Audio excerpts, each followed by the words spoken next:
ओम शांति। ये बाबा की 10 तारीख की साकार वाणी है। सार है मुरली का। मीठे बच्चे उठते बैठते बुद्धि में ज्ञान उछलता रहे तो अपार खुशी में रहेंगे। प्रश्न, तुम बच्चों को किसके संग से बहुत बहुत संभाल करनी है? तो बाबा ने कहा, उनकी बुद्धि में बाबा की याद नहीं ठहरती, बुद्धि इधर उधर भटकती रहती है। उनके संग से तुम्हें संभाल करनी है। उनके संग से उनके अंग से अंग भी नहीं लगना चाहिए, क्योंकि याद में न रहने वाले वायुमंडल को खराब करते हैं। दूसरा प्रश्न, मनुष्यों को पश्चाताप कब होगा? तो बाबा ने कहा, जब उन्हें पता पड़ेगा कि इन्हें पढ़ाने वाला स्वयं भगवान है, तो उनका मुंह फीका पड़ जाएगा और पश्चाताप करेंगे कि हमने गफलत की, पढ़ाई नहीं पढ़ी। ओम शांति। अब रूहानी यात्रा को तो बच्चे अच्छी तरह से समझते हैं।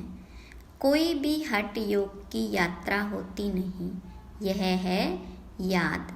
याद के लिए कोई भी तकलीफ की बात नहीं है। बाबा को याद करना, इसमें कोई तकलीफ नहीं है। यह क्लास है, इसलिए सिर्फ कायदे सिर बैठना होता है। तुम बाबा के बच्चे बने हो, बच्चों की पालना हो रही है। कौन सी पालना? अविनाशी ज्ञान रत्नों का खजाना मिल रहा है। बाबा को याद करने में कोई तकलीफ नहीं है। सिर्फ माया बुद्धि का योग तोड़ देती है। बाकी बैठो भल कैसे भी, उनसे कोई याद का ताल्लुक नहीं है। बहुत बच्चे हठ योग से 3-4 घंटे बैठते हैं, सारी रात भी बैठ जाते हैं। आगे तुम्हारी तो थी भट्टी, वह बात और थी। वहाँ तुमको धंधा दौरी तो था नहीं, इसलिए यह सिखाया जाता था। अब बाबा कहते, तुम गृहस्थ व्यवहार में रहो, धंधा दौरी भी भल करो, कुछ भी काम काज करते बाबा को याद करना है। ऐसे भी नहीं कि अभी निरंतर तुम याद कर सकते हो, नहीं। इस अवस्था में टाइम लगता है। अभी निरंतर याद ठहर जाए, फिर तो कर्मातीत अवस्था हो जाए। बाबा समझते हैं, बच्चे ड्रामा के प्लान अनुसार अब बाकी थोड़ा समय है। सारा हिसाब भी बुद्धि में रहता है। कहते हैं, क्राइस्ट से 3000 वर्ष पहले भारत ही था। उनको स्वर्ग कहा जाता था। अभी उनके 2000 वर्ष पूरे होते हैं, 5000 वर्ष का हिसाब हो जाता है। देखा जाता है, तुम्हारा नाम सारा विलायत से ही निकलेगा, क्योंकि उनों की बुद्धि फिर भी भारतवासियों से तीखी है। भारत से पीस भी वह मांगते हैं।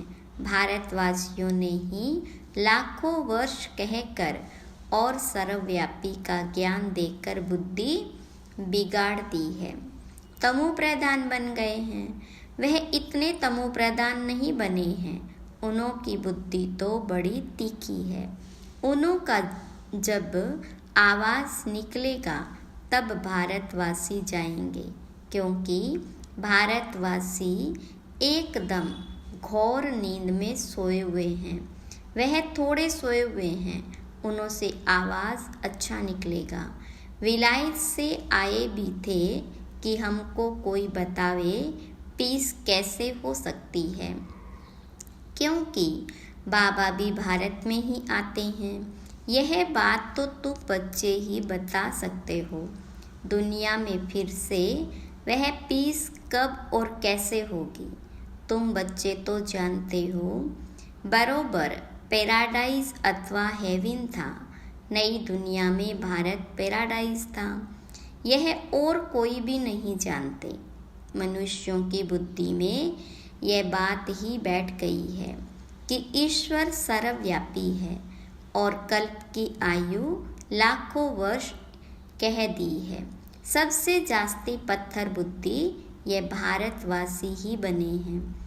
यह गीता शास्त्र आदि सब है भक्ति मार्ग के, फिर भी यह सब ऐसे ही बनेंगे। बलरामा को जानते हैं, फिर भी बाबा तो पुरुषार्थ कराते हैं। तुम बच्चे जानते हो विनाश तो जरूर होगा, बाबा आए ही हैं नई दुनिया की स्थापना करने। यह तो खुशी की बात है ना। जब कोई बड़ा इम्तिहान पास करते हैं तो अंदर में खुशी होती है ना। हम यह सब पास कर यह देवता जाकर बनेंगे। सारा पढ़ाई पर मदार है। तुम बच्चे जानते हो बरोबर बाबा हमको पढ़ाकर यह बनाते हैं।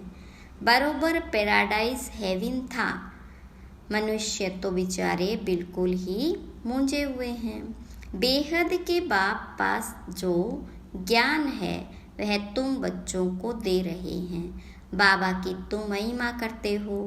बाबा नॉलेजफुल है, फिर ब्लिसफुल भी है। खजाना भी उनके पास फुल है।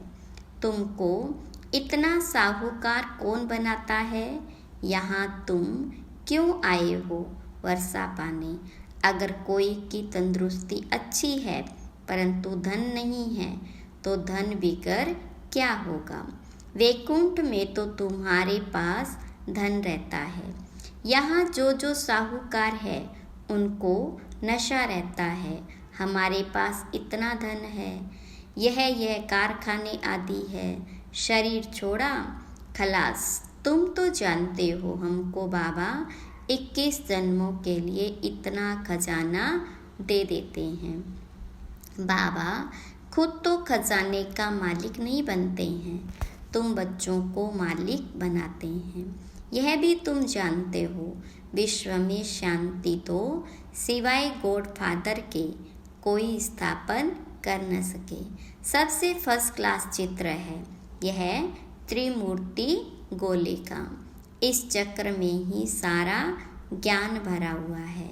तुम्हारी ऐसी कोई वंडरफुल चीज होगी तब वह समझेंगे इसमें जरूर कोई ऐसा राज है। बच्चे कोई छोटे छोटे खिलौने बनाते हैं, वह बाबा को पसंद नहीं आते। बाबा तो कहते बड़े चित्र लगाओ जो दूर से कोई पढ़कर समझ सके। मनुष्य अटेंशन बड़ी चीज़ पर देंगे, इसमें क्लियर दिखाया हुआ है। उस तरफ है कलयुग, इस तरफ है सतयुग। बड़े बड़े चित्र होंगे तो मनुष्यों का अटेंशन खींचेगा। टूरिस्ट भी देखेंगे, समझेंगे भी वह अच्छी तरह से। यह भी जानते हैं क्राइस्ट से 3000 वर्ष पहले स्वर्ग था। बाहर तो ऐसे नहीं जानते।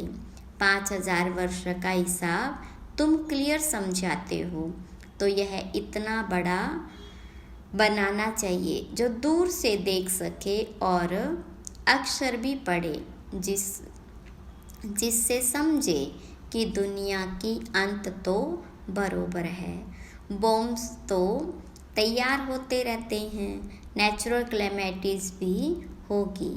तुम विनाश का नाम सुनते हो तो अंदर में खुशी बहुत होनी चाहिए, परंतु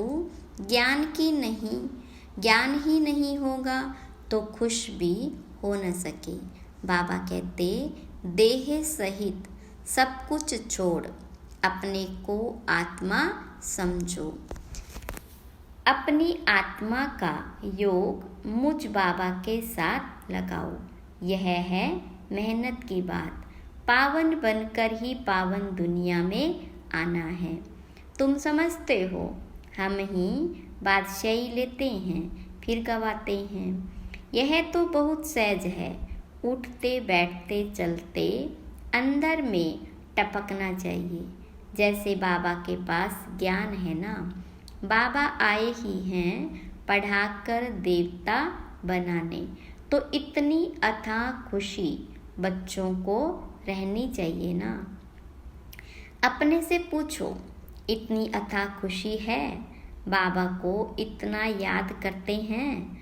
चक्र की भी सारी नॉलेज बुद्धि में है, तो इतनी खुशी रहनी चाहिए। बाबा कहते, मुझे याद करो और बिल्कुल खुशी में रहो। तुमको पढ़ाने वाला देखो कौन है। जब सबको मालूम पड़ेगा तो सबका मुंह ही फीका हो जाएगा, परंतु अभी उनके समझने में थोड़ी देरी है। अभी देवता धर्म में इतने मेंबर्स तो बने नहीं हैं, सारी राजाई स्थापन हुई नहीं है। कितने ढेर मनुष्यों को बाप का पैगाम देना है। बेहद का बाप फिर से हमको स्वर्ग की बादशाही दे रहे हैं। तुम भी उस बाप को याद करो। बेहद का बाप तो जरूर बेहद का सुख देंगे ना। बच्चों के अंदर में तो अथाह ज्ञान की खुशी होनी चाहिए, और जितना बाबा को याद करते रहेंगे तो आत्मा पवित्र बनती जाएगी। ड्रामा के प्लान अनुसार तुम बच्चे जितना सर्विस कर प्रजा बनाते हो, तो जिनका कल्याण होता है उन्हों के फिर आशीर्वाद भी मिल जाती है।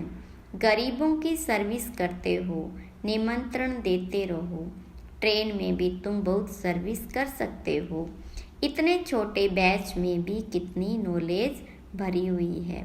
सारी पढ़ाई का तंत्र इसमें है। बैच से तो बहुत अच्छे अच्छे ढेर बनाने चाहिए, जो किसको सौगात भी दे सके। कोई को भी समझाना तो बहुत सहज है। सिर्फ शिव बाबा को याद करो। शिव बाबा से ही वर्षा मिलता है, तो बाप और बाप का वर्षा स्वर्ग की बादशाही कृष्णपुरी को याद करो। मनुष्यों की मत तो कितनी मूंजी हुई है, कुछ भी समझते नहीं हैं। विकार के लिए कितना तंग करते हैं, काम के पिछाड़ी कितना मरते हैं, कोई बात ही समझते नहीं। सबकी बुद्धि बिल्कुल चट हो गई है, बाबा को जानते ही नहीं। यह भी ड्रामा में नूंद है। सबकी मेंटल क्लास हो गई है, मानसिक शक्ति खत्म हो गई है। बाबा कहते, बच्चों तुम पवित्र बनो तो ऐसे स्वर्ग के मालिक बन जाएंगे, परंतु समझते ही नहीं। आत्मा की ताकत सारी निकल गई है। कितना समझाते हैं, फिर भी पुरुषार्थ करना और कराना। पुरुषार्थ में थकना नहीं है, हार्ट फेल भी नहीं होना है। इतनी मेहनत की, भाषण से एक भी नहीं निकला, लेकिन तुमने जो सुनाया उसे जिसने भी सुना उस पर छाप तो लग गई। पिछाड़ी में सब जानेंगे जरूर। तुम बीके की अथाह महिमा निकलने वाली है, परंतु एक्टिविटी देखते हैं तो जैसे एकदम बेसमझी की, कोई रिगार्ड ही नहीं, पूरी पहचान नहीं, बुद्धि बाहर भटकती रहती है। बाबा को याद करे तो मदद भी मिले, बाबा को याद करते नहीं तो गोया वह पतित है। तुम बनते हो पावन। जो बाबा को याद नहीं करते तो उन्हों की बुद्धि जरूर कहाँ न कहाँ भटकती रहती है, तो उनके साथ अंग अंग से नहीं मिलना चाहिए, क्योंकि याद में न रहने के कारण वह वायुमंडल को खराब कर देते हैं। पवित्र और अपवित्र इकट्ठे हो न सके, इसलिए बाबा पुरानी सृष्टि को खलास कर देते हैं। दिन प्रतिदिन कायदे भी सख्त निकलते जाएंगे। बाबा को याद नहीं करते हैं तो फायदे के बदले और ही नुकसान करते हैं। पवित्रता का सारा मदार याद पर है, एक जगह बैठने की बात नहीं है। यहाँ इकट्ठा बैठने से तो अलग अलग पहाड़ी पर जाकर बैठें, वह अच्छा है। जो याद नहीं करते हैं वह पतित, उनका तो संग भी नहीं करना चाहिए। चलन से भी मालूम पड़ता है, याद बिगर पावन तो बन न सके। हर एक के ऊपर पापों का बोझा बहुत है, जन्म जन्मांतर का। वह बिगर याद की यात्रा निकले कैसे, वह गोया पतित ही है। बाबा कहते हैं, मैं तुम बच्चों के लिए सारी पतित दुनिया को खलास कर देता हूँ। उनका संग भी न हो, परंतु इतनी भी बुद्धि नहीं कि किसके साथ संग करना चाहिए। तुम्हारा प्यार पावन का पावन के साथ होना चाहिए, यह भी बुद्धि चाहिए ना। स्वीट बाप और स्वीट राजधानी के सिवाय और कोई याद न आए। इतना सब त्याग करना कोई मासी का घर नहीं। बाबा को तो बच्चों पर अथाह प्यार है। बच्चे पावन बन जाओ तो तुम पावन दुनिया के मालिक बन जाएंगे। हम तुम्हारे लिए पावन दुनिया की स्थापना कर रहे हैं। इस पतित दुनिया को बिल्कुल खलास करा देते हैं। यहाँ इस पतित दुनिया में हर चीज़ तुमको दुख देती है। आयु भी कमती होती जाती है। इनको कहा जाता वर्थ नॉट ए पेनी। कौड़ी और हीरे में फर्क तो होता है ना। तो तुम बच्चों को कितनी खुशी होनी चाहिए। काया भी जाता है, सच तो बीठो नच। तुम सत्युग में खुशी में डांस करते हो। यहाँ की कोई भी वस्तु से दिल नहीं लगानी है। इनको तो देखते हुए देखना नहीं है। आंखें खुली होते हुए भी जैसे कि नींद हो, परंतु वह हिम्मत, वह अवस्था चाहिए। यह तो निश्चय है कि यह पुरानी दुनिया होगी ही नहीं। इतना खुशी का पारा चढ़ा रहना चाहिए। चुटकी काटनी चाहिए। अरे हम शिव बाबा को याद करेंगे तो विश्व की बादशाही मिलेगी। हठ योग से भी बैठना नहीं है। खाते पीते काम करते बाबा को याद करो। यह भी जानते हो राजधानी स्थापन हो रही है। बाबा थोड़े ही कहेंगे दासी बने। बाबा तो कहेंगे पुरुषार्थ करो पावन बनने का। बाबा पावन बनाने का पुरुषार्थ कराते हैं। तुम फिर पतित बनते हो। कितने झूठ पाप करते हो। हमेशा शिव बाबा को याद करो तो पाप सब स्वाहा हो जाए। ये बाबा का यज्ञ है ना, बड़ा भारी यज्ञ है। वह लोग यज्ञ रचते हैं, लाखों रुपया खर्च करते हैं। यहाँ तो तुम जानते हो सारी दुनिया इसमें स्वाहा हो जानी है। बाहर से आवाज़ होगा, भारत में ही फैलेगा। एक तो बाबा के साथ बुद्धि का योग हो तो पाप कटे और फिर ऊंच पद भी मिले। बाप का तो फर्ज है बच्चों को पुरुषार्थ कराना, लेकिन बाप तो बच्चों की सेवा करते हैं, सेवा लेते भी हैं। यह बाबा तो कहते, मैं तुम बच्चों को 21 जन्मों का वर्षा देता हूँ। तो ऐसे बाप को याद ज़रूर करना है जिससे पाप कट जाए। बाकी पानी से थोड़े ही पाप कटते हैं। पानी तो जहाँ तहाँ है। विलायत में भी नदियाँ हैं, तो क्या यहाँ की नदियाँ पावन बनाने वाली विलायत की नदियाँ पतित बनाने वाली है क्या? कुछ भी मनुष्यों में समझ नहीं है। बाबा को तो तरस पड़ता है ना। बाबा समझाते हैं, बच्चे गफलत मत करो। बाप इतना गुल बनाते हैं तो मेहनत करनी चाहिए ना। अपने पर रहम करना है। अच्छा, मीठे मीठे सिकिलदे बच्चों प्रति माता पिता बाप दादा का याद प्यार और गुड मॉर्निंग। रूहानी बाप की रूहानी बच्चों को नमस्ते। रूहानी बच्चों की रूहानी बाप दादा को याद प्यार, गुड मॉर्निंग और नमस्ते। धारणा के लिए मुख्य सार। पहली पॉइंट, यहाँ की कोई भी वस्तु में दिल नहीं लगानी है, देखते हुए भी नहीं देखना है। आंखें खुली होते भी जैसे नींद का नशा रहता, ऐसे खुशी का नशा चढ़ा हुआ हो। दूसरी पॉइंट, सारा मदार पवित्रता पर है, इसलिए संभाल करनी है कि पतित के अंग से अंग न लगे। स्वीट बाप और स्वीट राजधानी के सिवाय और कोई याद न आए। वरदान, हद की इच्छाओं को छोड़, अच्छा बनने वाले इच्छा मात्रम अविद्या भव। विस्तार, मन में कोई भी हद की इच्छा होगी तो अच्छा बनने नहीं देगी। जैसे धूप में चलते हो तो परछाई आगे जाती है, उसको अगर पकड़ने की कोशिश करो तो पकड़ नहीं सकते। पीठ करके आ जाओ तो परछाई पीछे पीछे आएगी। ऐसे ही इच्छा आकर्षित कर रुलाने वाली है, उसे छोड़ दो तो वह पीछे पीछे आएगी। मांगने वाला कभी भी संपन्न नहीं बन सकता।